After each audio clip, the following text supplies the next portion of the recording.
I was very, very nervous. I couldn't compose myself. I was shaking. The verdict for the Ian Cranston trials arrived 6.5 hours after jury deliberations. After a little more than a 2-week trial, with attorneys trying to convince the jury whether or not Ian Cranston acted in self-defense, members of the gallery sat visibly uncomfortable as they waited. One of the members of Washington's family began praying, his mother already tear-struck before the judge walked into the room.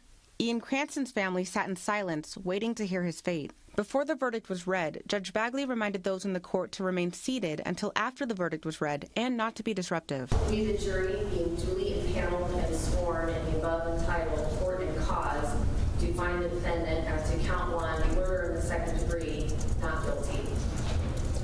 As to count 2, manslaughter in the first degree, guilty. As to the additional question about whether a firearm was used in the commission of that offense, the answer is yes. As to count 3, manslaughter in the second degree, the verdict is guilty. The lesser included offense of criminally negligent homicide was not addressed because there was a guilty verdict as to manslaughter in the second degree. As to the additional question whether the offense of manslaughter in the second degree involved the use of a firearm, the answer is yes. As to count 4, assault in the first degree, the verdict is guilty. As to the additional question whether a firearm was used in the commission of the offense, the answer is yes.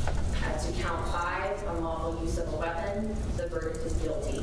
As to the additional question whether a firearm was used during the commission of the offense, the answer is yes. As to the final count of unlawful use of a weapon involving unlawful discharge, the verdict is guilty.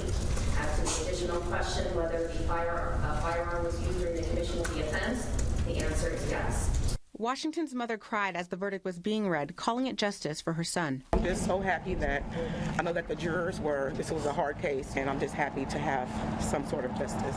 Did the verdict surprise you at all? Yes, I'm not going to lie. It did surprise me because I just didn't have any trust in the justice system in Oregon. I'm going to be honest. But I do believe in God, and I did trust him. After the court was dismissed, we had a moment to hear from the defense, who says they plan to appeal. We will be assessing our options, obviously. I mean, there were a number of legal rulings in the case that we are going to be addressing in the appellate process, but that time is to come. So we will be, I don't think any further comments at this time. So you do plan to appeal? Oh, yes. Outside of the courthouse, a group of people chanted Washington's name as Cranston's family walked out of the courthouse. I'm just going to continue to, start a little bit to get my life back together. Cranston's family, of course, was heartbroken by the news as they quietly left the courtroom. They did not want to comment. Bola Baribo, News Channel